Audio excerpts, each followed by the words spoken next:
Good morning, our dear viewers and listeners, and welcome to the Managers Clinic. The Managers Clinic is a show that really talks about management issues, that you may be grappling with, issues that are disturbing you. We do have a number of topics. This is our fifth episode, and this fifth episode is really talking about the manager's death zone. Hosting today's episode, I'm called John. I'm a consultant with the Manager Resource Center and a number of other organizations, as well as an HR practitioner. Again, you're tuned in to the Managers Clinic on an online radio called Swavis Online Radio. With me in the studio is Patrick. Patrick will quickly tell us about himself and what he actually does and what interests him and what's his passion really. Patrick, tell us. Thank you, everyone, wherever you are, whether it's morning time, whether it's evening time, whether it's night time, whether you're listening live and you're watching us. Welcome for this episode, the Manager's Clinic. The Manager's Clinic is a lovely thing to be in. And before I delve into it, Patrick is a management consultant. Patrick is a sports person. He loves sports. And he also nurtures kids' talent as well in sports. All kinds of sports. Ludo. All kinds of sports, whether board, outdoor or indoor. That's my passion. I love to do that, and I'm doing that. Where I give back my skills and my talent to the children. And I love children so that they can be nurtured the right way. That's good. I see a lot of sportsmen who seem to have missed that stage, of someone taking them through the right stages of their sports development. So that's one of my hobbies that sports. Is sports as well. So I'm also an author as well. I love writing books. I love writing and sharing ideas. I do a weekly write-up, on where do we catch the weekly write-up? I have on the LinkedIn page, I have the manager newsletter. But I'm also a person who is a married man as well, a person of a wife and 4 children, they're all following up in my footsteps as well. One is almost getting into writers as well. They love sports, they're just good, lovely kids in there. Right, thank you so much, Patrick. And listeners, viewers, as earlier said, we've been running our episodes on the Managers Clinic. We are currently running the 5th episode. The 5th episode is called The Manager's Death Zone. And I'm sure you're wondering, what is the Manager's Death Zone? Patrick, what is the Manager's Death Zone? Right. When you climb to the highest point, let me say Mount Everest, okay? Yes. You reach a place and I'm hoping you've been to Mount Everest yourself. And I haven't been. Okay. At least I've been to some of the mountains within Uganda, And you reach those high places and you ask yourself, am I going to survive? Because first of all, oxygen is low. Yes, oxygen reduces tremendously up there. Okay. Yeah. You're asking yourself, am I going to survive? Yeah. In this altitude? You're fighting for breath. You're asking yourself, should I go ahead? Or should I just back down? Yes. Okay. Should I back down or should I go ahead? And it's at this time, at this point, that you have to make a decision whether you're going to make it or not. Okay. Whether you continue or not. Yes or no. Whether you go back down or not. Yeah. Okay. But by the time a person climbs up to that top, it means a high potential person, isn't it? Yeah. They've done something. They've really gone a level. Okay. And they are high performance people. Now managers have this level as well. They reach that kind of peak within the environment. Environment they're working, And the manager death zone is usually the point where managers usually falter. Which point is that? It's usually between 6 months to 12 months. So within 6 months to 12 months, your beginning oxygen is getting low. It's getting low because now you're getting the hard work. The hard work is happening at that time. Things are happening.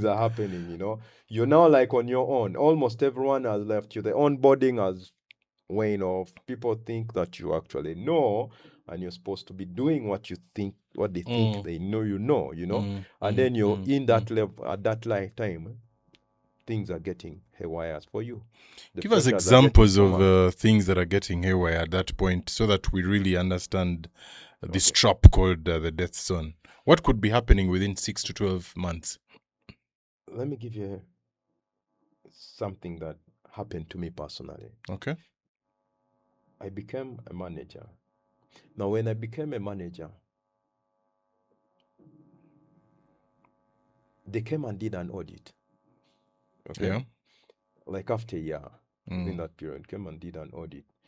Now, when this audit was done, the results that came out was not so good. All right. Not so good. You mean the results were poor? They were poor. Okay. You managers like using interesting terminology. The results were not so good. They were poor. They were significantly not good. They were not. There was, So,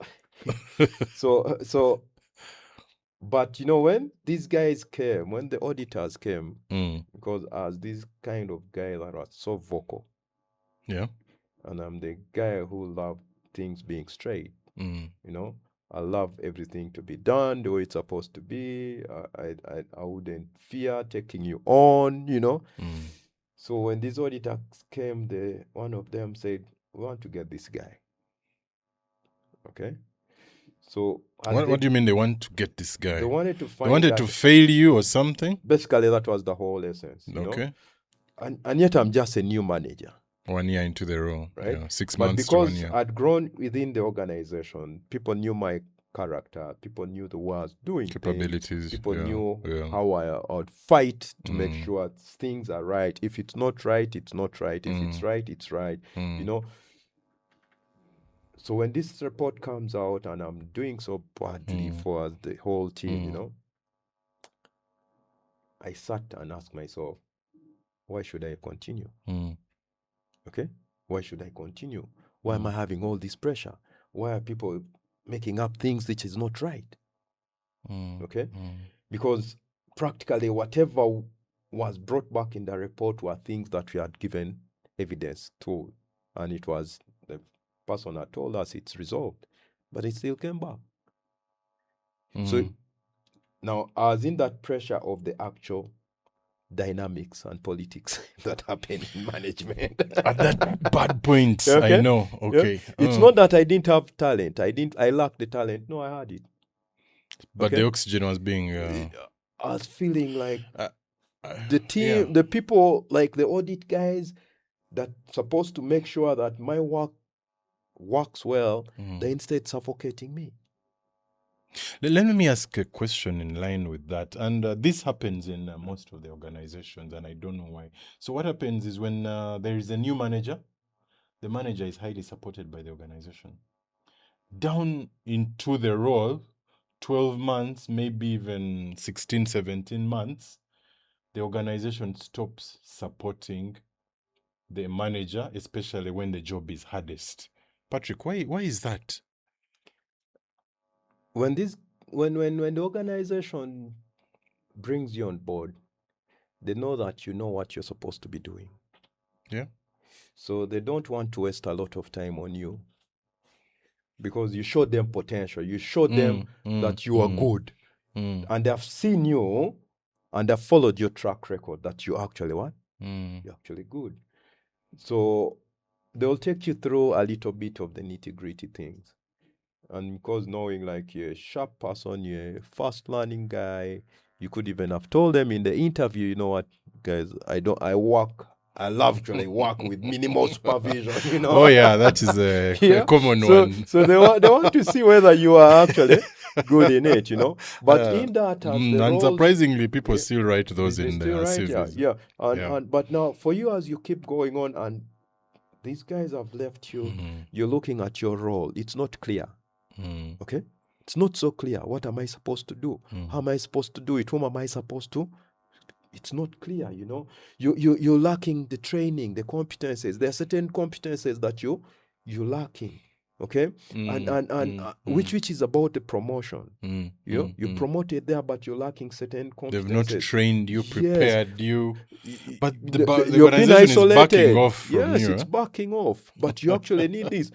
Now your friends are actually also leaving you. Now imagine the one we talked in the last episode. Yeah. Okay, the isolation, the challenges. You're now being isolated. Okay, how am I going to handle all that pressure?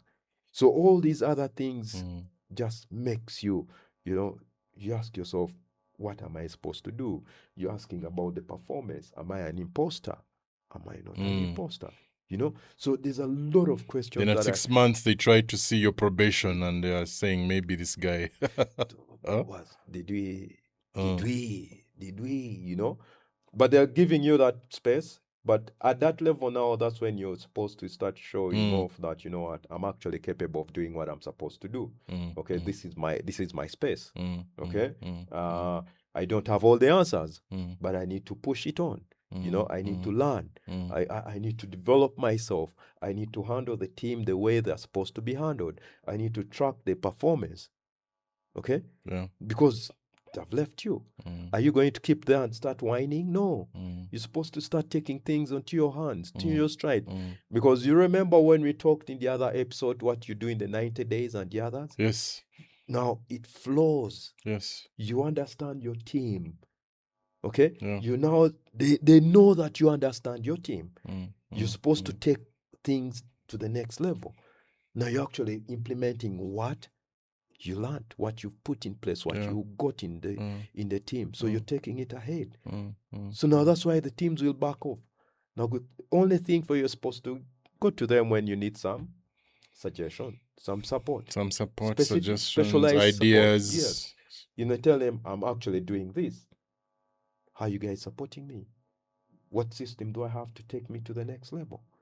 Okay, and you'll see how they are reacting, if they're really wishing, whether you're in for it, whether they're in for it or not. They're not in for it. Yeah. And then you also design the appropriate strategies for you to go ahead.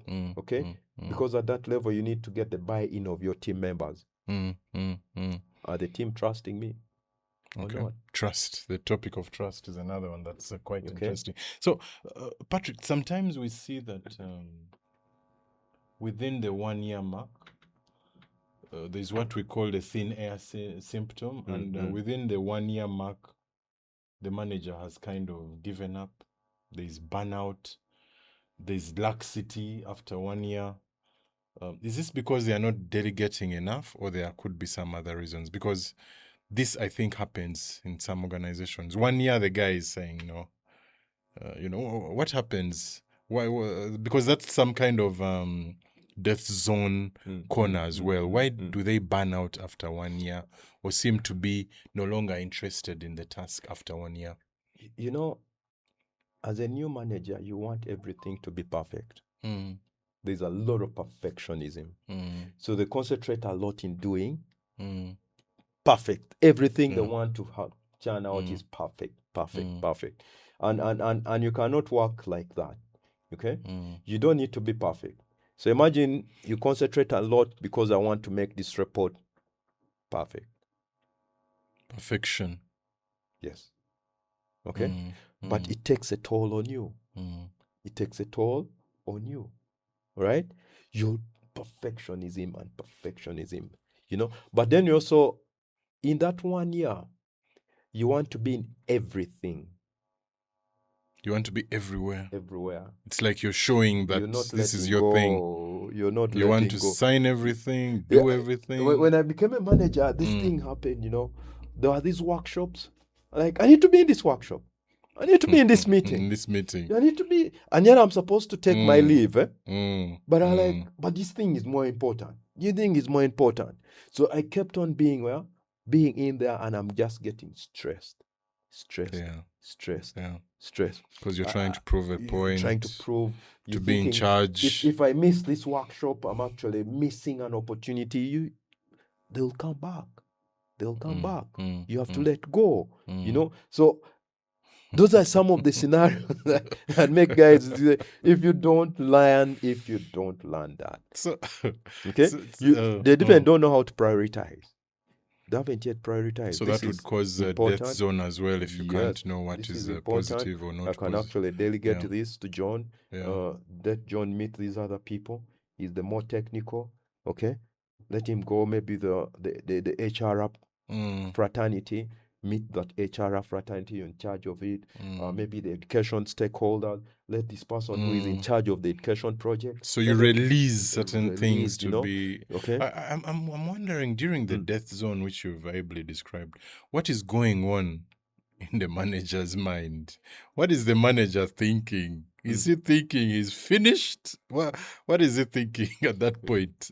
Yeah, no. Is he thinking of jumping off the Rwenzori or something? What's in the mind of the manager? He thinks he knows it all. But then again, when he gets these situations, he's asking himself, but do what I know, is it true? Am I in the right place? Okay? Yes, I'm knowledgeable, but I think I can make my own decisions without anyone disturbing me. Okay? At that level, because you've moved 6 months, 1 year. You think I can take it on, isn't it? I don't need your support. Right? But that's when they're faltering the most. That's when the team is not performing to some of them. If they don't realize. That's when you get a lot of mistakes. Actually, as flight guys, they say that's the period of time lots of accidents happen. Okay? Yeah. Those that have flown in between, I think, 100 to 300 hours, that's when a lot of accidents happen in the airlines. You know, the plane, because these guys have done 100, they think I can't make it. Okay, they start losing the focus. Now, if you're not careful, you're losing the focus at that level. I can't do it all. I can't handle these guys. I can, why are you performing? Fire you. Okay? Yeah. I think I know you now. You're not giving me what I'm supposed to. It becomes, so it's a lot of thought pattern within a lot of it that you need to figure it out. I have it all. No, you don't have it all. The guys who have it better than you do, they know it. The team knows much more than you do. Okay? They are much more aware about the problems than you do. Okay? Don't be like the other person that said, 2 days I know the whole problem of my department. How? Yeah, the guy said within 2 days he knew everything. Okay. So there's a point that you've mentioned, a very stressful point, and at that point, actually, you're in a death zone. Things are possibly not working out well. There are a lot of pressures from the board, the CEO, your MD, your manager, your staff, and you're kind of breaking down in that kind of period. Everything is just not on your side. No one seems to be supporting you. How do you recompose yourself so that you do not snap? One of the things that you don't have to do is understand what are your roles and your expectations and your responsibilities. We usually don't do that as managers, and you'll snap. Say that again. We don't understand what's our role, our responsibility, and expectations. One I have and what I expect from the others. Okay? I think that you know what I expect. You know how I'm supposed to work. Or you know what you're supposed to give me. People don't read minds. Okay? Tell them exactly your expectations. What you need. Yes. Your expectation. Tell them exactly your expectations. Okay? This is my expectation working with you. This is how I expect you. And at that point, if they are not budging, how do you control yourself? You know what I mean by controlling yourself? Because I'll honestly tell you, some people fight. Yeah. Because of the pressures. The guy is losing it out and He sends a punch. Well, of course, by policy, not acceptable. But Yeah. how do you try to avoid that point? One is get into leadership and management training programs. Okay. That builds your competence levels. That is very vital. If I can't build my competence, if I don't understand how to handle some of these situations, read books as well. You know, that's how you build your competence levels. That we have conversations of managers. Conversations of managers is purely work-related experiences that people go through in the workplace. You can get in touch with us and make sure you have a copy. Real life situations. How do I handle it? Strategies that take you to the next level. So read, okay? Things that align to what you're going through. There's reading novels and you think you're going to bring the novels in. No, read the things that align to actually what you are going to have in. But also the other thing is have a regular check-in with your supervisor and your team, you know, the up and the down, you know. Check in and say, hey, my supervisor, what am I doing right? What am I not doing right? You know, candid conversation. Yes, have it. Yeah. You know, don't run away from these conversations. These conversations take you to the next level. And if you don't get those check-ins, you're going to have a lot of problems. Okay? Because that is when you're going to share one-on-one with your supervisor. Then that's when you're going to check in with the people that they report to you, you know. Because these guys that report to you know you much more. There are things they see that you do that needs to be corrected. Okay? So you can tap into their information. Into their thing. They can actually tell you, you know what, you don't listen to us. And because you don't listen to us, we also don't do what? We decide to leave you to do your own things. So you're digging a very digging deep... your own grave. Your own grave. Okay? That before you know it, you'll be buried in, you know, and you can't you can't come out. I think they don't come out buried, of graves. how are you going to? Okay. With the soil and over you, how will you get out of it? You mean you just gone and forever, you know? But before you reach that level, the other thing is also get a mentor, get a coach, you know, get a mentor, get a coach, you know, to help you move that journey. The one will give you the expertise, the one will give you the experience, you know, so that you move that journey. There is no one who works in isolation. Someone has walked that journey. Yeah. As the manager, resource center, as the manager. That's why we're having the managers clinic.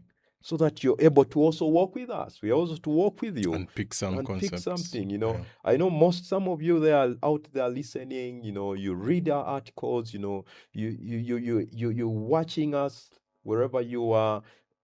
We may not get in touch with you, but there's something that you're picking from our conversation, you know, and then you're changing the way you're working at your workplace, you know. So learn to do that. Thank you so much, Patrick. And before we prepare for our very short break, again to the listeners, to the viewers, this is the Managers Clinic. This is the 5th episode, the Managers Death Zone. So, Patrick, just before we go for the break, when a manager is in a death zone mode or environment, they tend not to sieve information properly. Basically, they are venting. They are not happy. They are talking all sorts of things. So, and they are telling this to their team. At what point does transparency become toxic? And at what point should we avoid that toxicity? How much should you say to your teams? Because you see, you're not happy. You're in this death zone and everyone is, you know, throwing punches at you like the great Mike Tyson. How much information should you relay to your teams? You know, I used to have issues with some of my team members, okay, when I just become a manager. And instead of having one-on-one with that team person, I used to bring it in the meetings. Can you imagine? In the meeting? In the meeting. You bring... staff meeting and everyone is in that meeting. And you're venting. And then I'm not directly saying John is ABCD, but I'm paraphrasing the issue that John causes as for everyone and generalizing it, and everyone is and I know everyone is looking like, what's wrong with this guy? What's wrong with this manager of ours? Why doesn't he just sit with John? They sort themselves out and that move issue on. And we move on. Don't bring your issues again here. You know, Yeah. Don't bring your issues in there. Yeah. You know, so until one day they told me, Patrick, we don't like, you're supposed to sort out John in your free time, but you bring John's conversation in the team's conversation. And we are just looking at you and we're wondering, what's wrong with What's you? wrong with you? Okay? Are you fearing the man? Why don't you, you know? Now, it was a shocker for me. I'm like, okay, now that's the way it's supposed to be. So have meaningful conversation with the person. So Don't you bring it. separate certain conversations. Don't bring what does not concern the team to the team.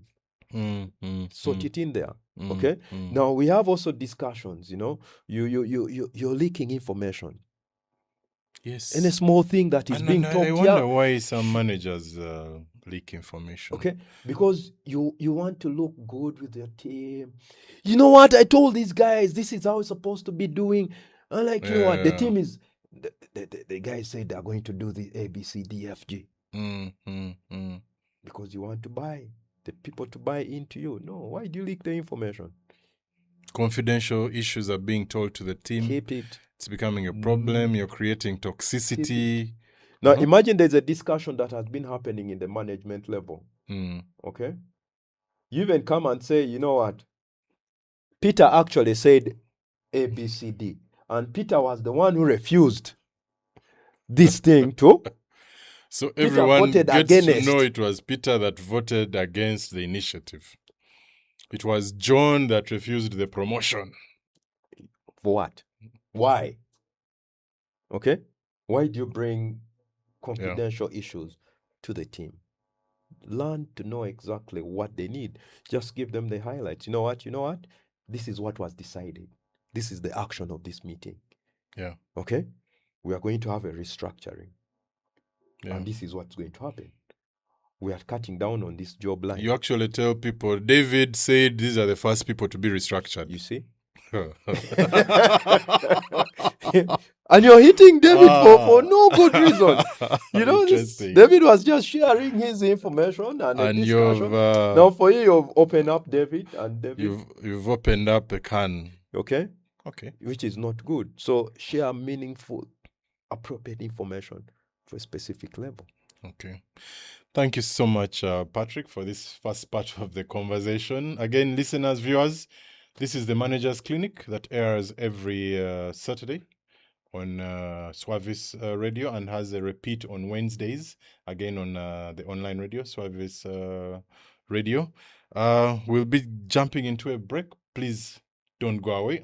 Perched on the serene slopes of Mutungo Hill, surrounded by eye-catching city views, stories are not just told, they are told boldly and courageously. Welcome to Swavis Production, the home of all things audiovisual. From cinematic video production, photography, sound engineering, live event coverage, podcast recording, voiceovers, audiobook narration. Swavis Production is where creativity meets courage. Don't keep that story away. Bring it on. Bring it to life. Share it with the world. Whether you are an artist, a brand, a change maker, we will help you tell it with power, clarity, and unforgettable impact. Our studio is located on Mutungo Hill with its peaceful environment and breathtaking cityscape. It's open every day of the week. Make your booking now. Your story deserves to be seen and heard. Swavis Production.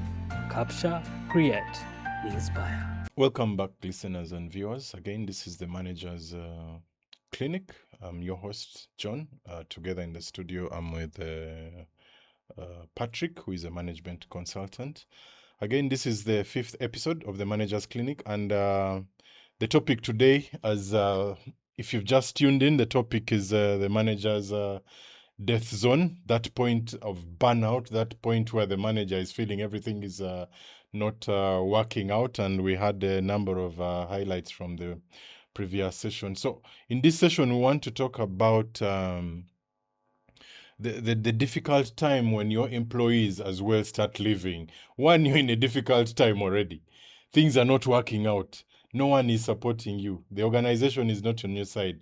And now here, these employees also putting in their resignations. So, Patrick, if your employees start to resign on your team and you're in this kind of death zone, does that show weak leadership?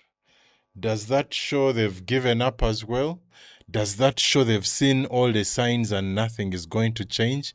How would you best maneuver these employees that are now quitting? How would you prevent others from quitting if you can't catch some? I remember one time I went to this place and I was the manager in this place. Then an employee not disappear, left. Okay, resigned Resigned. and left. Mm. And everyone was saying, that is Patrick.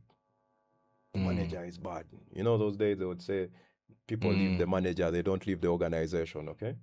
Actually, they still say that today. They still say that. People leave a poor manager. Yeah, and not the So- organization. Yeah.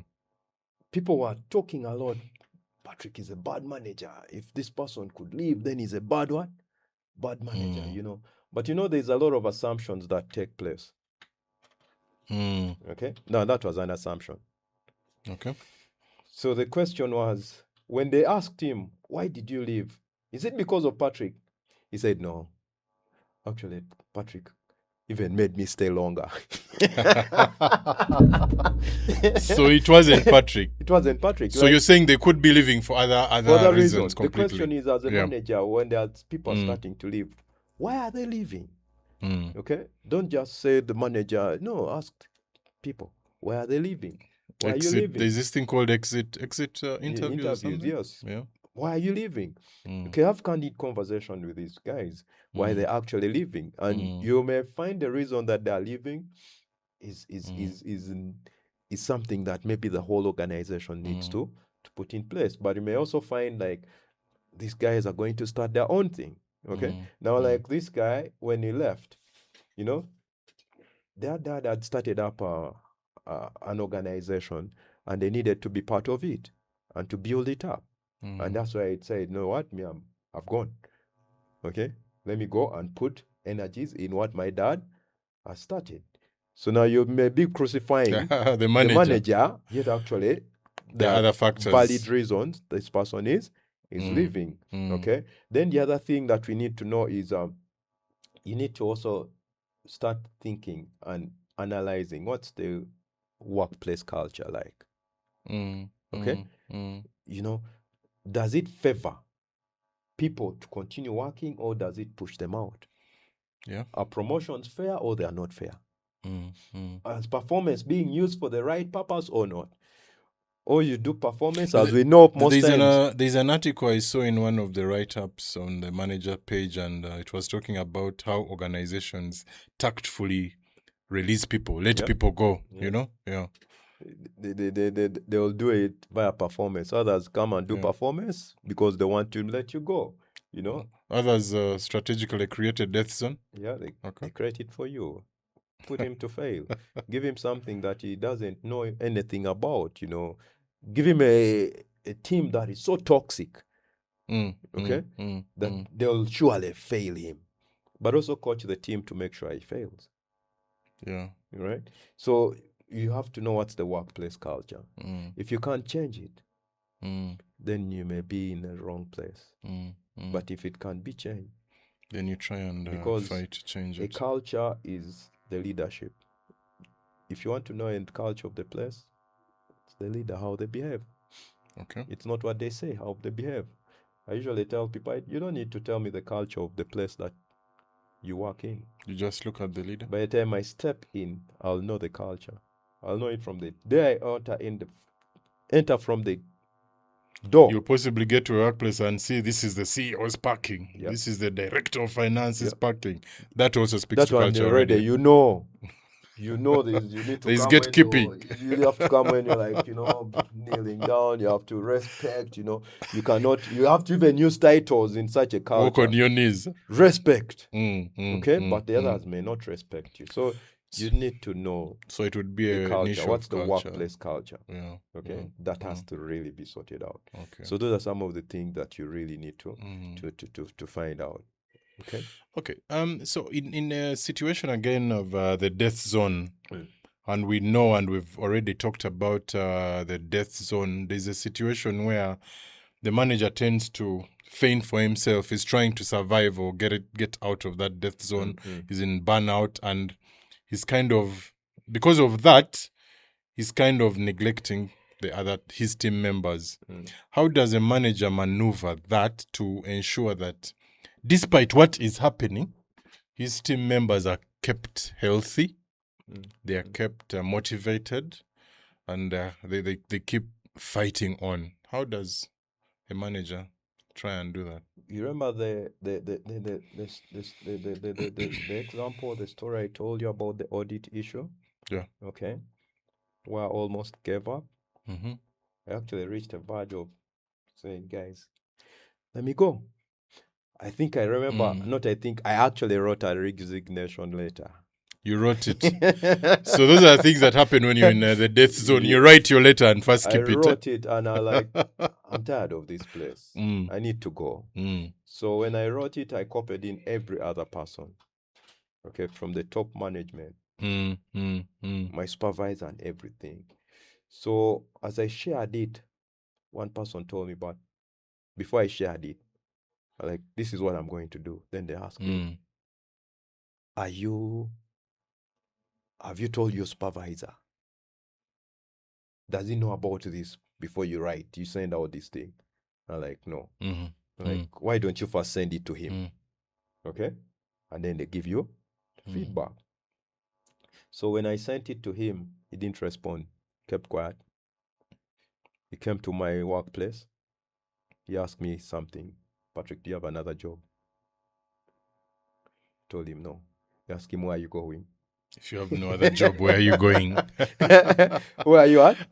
Where are you going? Where are you going? You have no other job. And then he told me, you know what? Yeah. Patrick, you know this place better than anyone. And you're the first person who can turn this place around. Okay?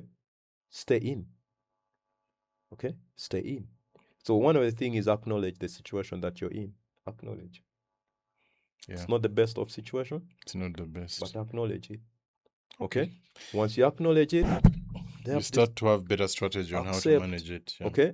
Accept to be vulnerable. Because I was vulnerable. Right? I accepted. You know what? I think I've messed up. Some of it rightfully, some of it not rightfully. I've actually messed up. Okay?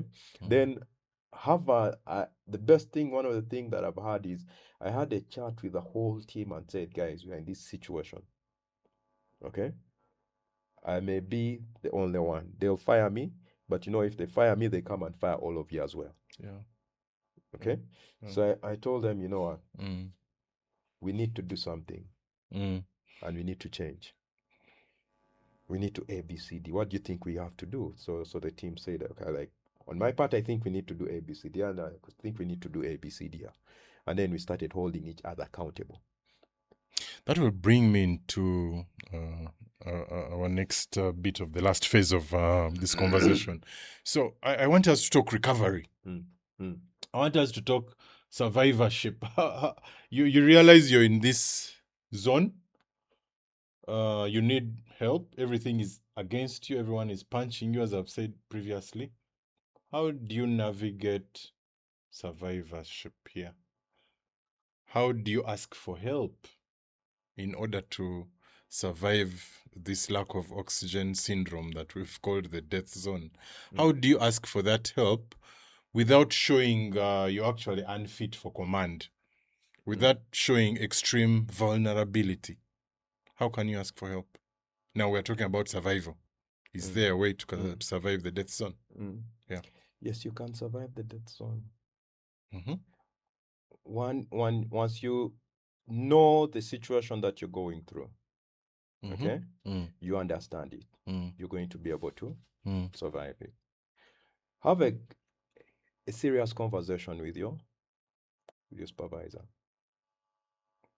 I'm facing these kinds of challenges, and this is what I'm feeling. And remember, but remember, the supervisor is not even on your side.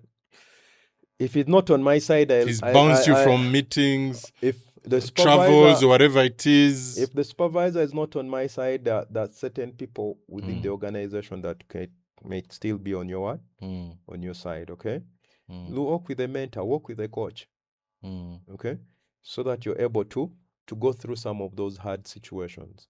Let them give you the tactical things that you're supposed to do in getting to that. And the other things I love to do is delegate some of this work off your chest, okay?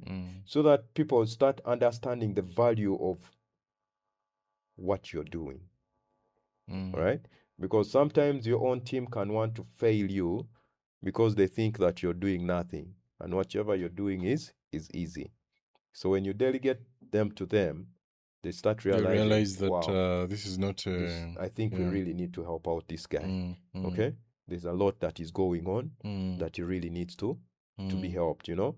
So you do that. But the other thing is also take time off to cool. Take your annual leave. Don't leave it, take it, okay? We usually don't take these annual leaves, you know, because you want to be in, you want to firefight the other thing. Take off and get off work, you know, start thinking fresh. Maybe from your reflection of work, you're going to get some ideas on how best, whether you want to come back and tackle the issue as it is, or you don't want to come back and tackle the issues as it is, you know. But it can give you a better way out if you first get off work and reflect. Why don't you just jump out if you're faced with a death zone? What would be the implication of just jumping out on your career as a manager? You can jump out if you know that whatever you're doing is not what? Feasible. Go. Okay? Okay. Yeah, go. Before they fire you. You go. Okay? Because those scenarios are sometimes intended to actually get rid of you. Yeah. Go before you're fired. Go. It's much better than being fired, you know? Yeah. You have a lot of explanations that you have to make, and the others.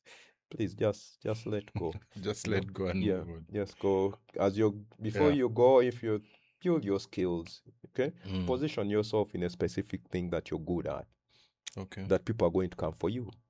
Okay? Repackage, rebrand, or something like that. Rebrand yourself, you know, so that people get to know the good side of you and the things that you're capable of. So that when you exit, they're going to come looking for you. Someone is going to come looking for you. You know? Okay. Market yourself. Brand yourself. Market yourself. 50-50. I usually tell it 50-50. Okay?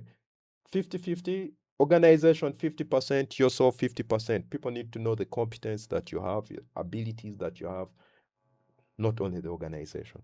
So that when you leave the organization, they're going to say, hey, there was Patrick who was the one doing this thing. They're not going to say it was the organization that was actually doing this thing. But they're like, it was Patrick that was. Can I get Patrick? Because we actually need something to be done here. So make sure that you package yourself. Okay. All right, Patrick, as we come to the close of this conversation, the fifth episode, and listeners, this is the fifth episode where we've been discussing the manager's death zone. So as we conclude, and we have a manager's survival kit, what 3 items would you put in the manager's survival kit so that he does not fall into this trap? What 3 aspects would you put in the manager's survival kit? The first one is, I call it a map. Okay. The thing is, do you have a strategy plan for you before you start? Before you start. You remember when we were talking about the 90 days? Yes, the first. Then we had that as one of the episodes. The first 90 days. Yes. Yeah. There's a strategy. What's your strategy as a manager? Okay. That is going to guide your journey. It has to be in that park. Okay. So that wherever critical situation that you're in, that is going to guide you to take you to the next level. It's going to be your compass. It's going to be your direction. Map. Okay. Okay. Have a functional team. Build a functional team. So build a functional team that knows what to do. Okay. And they hold each other accountable. Build a functional team. Okay. Then the other thing, you have a functional team, you have a map in place, you know. the processes, the policies, make sure that they work. Okay. Okay. So and everyone has to understand those processes, the policies, the rules, systems in place that has to be followed. Let them understand. So I know if you have those 3 packs, You should survive. you'll be okay.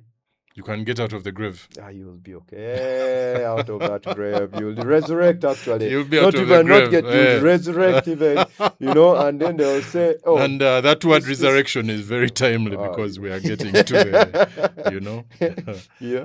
Okay. Again, Patrick, thank you so much. As we conclude and in under 1 minute, what's the last advice, any kind of advice you'd give to the listener out there, the viewer out there, on how to really survive and navigate these waters of the death zone?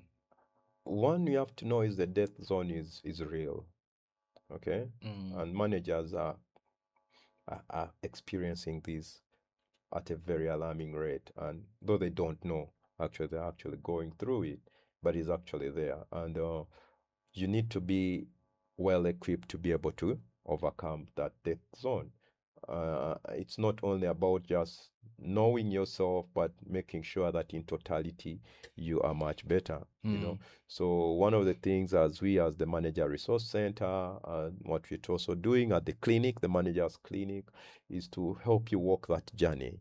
Walk that journey of distinction, walk that journey of doing things in the right way, walk that journey of making sure the organization experiences and achieves their mandates and their vision. Now, as a Manager Resource Center, we are available to work with you. If this discussion is not, which it is not so deep for you to get some of the packages right for you. Get in touch with us. Get on to our email pages, into our website pages, and leave a comment in there. Send me or call me on my line. Then I can respond to you. Just 0776. Okay. 0776 521 701. Just call me, and then we have a deeper discussion for you. But visit our website on Facebook, on LinkedIn. Get us there. Get us on any other pages we are on. So thank you very much, and I appreciate the time and the listenership and the viewership wherever you are, and we really salute you. Thank you so much, Patrick. Viewers and listeners, it's been a pleasure having you. Again, this is the Managers Clinic. The Managers Clinic airs on Swavis Radio. You just have to tune in at 10 a.m. on Saturdays. And we do have a repeat every Wednesday at 10 a.m. Thank you so much for tuning in, and we'll see you next time.